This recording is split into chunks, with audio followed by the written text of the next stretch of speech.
Listen, can I say something that most faith channels won't?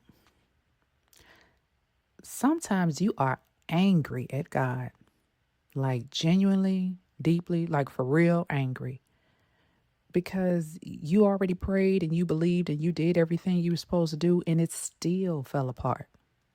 And now you're sitting here feeling guilty on top of feeling hurt because good Christian women aren't supposed to feel like this. But what if I told you that your anger doesn't even scare God? He's actually waiting for you to bring it to him. Listen, I know what it feels like to do everything right and still feel like it wasn't enough. I have been there. I sacrificed. I poured everything I had into people I love. And when it didn't go the way I expected, when the people I gave the most to told me I got it wrong, I was angry. Not just hurt, I was angry at the situation, at myself, and if I'm being completely honest with you, at God too. And I did what most of us do. I buried it. I performed gratitude like I didn't feel anything. I showed up to church smiling when I was screaming on the inside because that's what we're taught to do, right? Keep it together, stay faithful. Don't let them see you struggle. But that wasn't faith at all. That was performance, and I was exhausted from performing. Listen, here's what nobody in the church wants to talk about. Anger at God is not the opposite of faith. We've been taught that peace is the sign of a faithful woman, that if you really trust in God, you'll have this quiet, unshakable calm about everything. And when you don't have that calm, when you're actually furious, you assume something must be wrong with your faith. But that's not what the Bible shows us.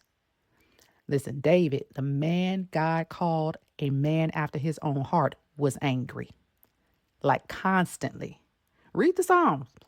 He literally wrote, "How long, Lord, will you forget me forever?" That's not a peaceful, composed prayer. That's a man who is frustrated and confused and bringing every bit of it to God. Job lost everything and sat in the ashes demanding an answer. He didn't perform peace. He demanded an explanation. And the woman in your church who seems to have it all together, she got something buried too. We all do. Listen, the difference between the woman who grows through the hard season and the woman who gets stuck in it is not whether she feels the anger, it's what she does with it. Here's what I learned: God is not fragile. He does not need you to protect him from your feelings. Listen, Psalm 62:8 says, "Pour out your heart before him." God is a refuge for us. So pour it out. Not the cleaned up version either, not the polished prayer version, the real thing. Because when you suppress the anger and perform peace, you actually keeping God at a distance, at arm's length. You managing your relationship with him instead of having one. But when you bring the anger, when you say, "God, I don't understand this. I need you to hear me." That's intimacy. That's the real thing. That's what he's after. And here's the part that changed everything for me. I brought the anger to God, and instead of him correcting me, he met me there. He met me where I was. And that's when I started to actually heal. Not when I performed my faith, but when I brought the real thing. So if you're watching this and you are angry at your situation, at someone who hurt you, at God for letting it happen, I want you to hear this. You do not have to pretend. You are allowed to feel every bit of what you feel, and you are allowed to bring it directly to God without cleaning it up first. Because he already knows anyway. He's just waiting for you to stop performing and start talking. And your anger doesn't disqualify you from his presence, Like your anger doesn't disqualify you from his presence. It might actually be the thing that finally gets you there. So bring it to him. All of it. The good, the bad, the ugly, and unfiltered. And that's not faithlessness.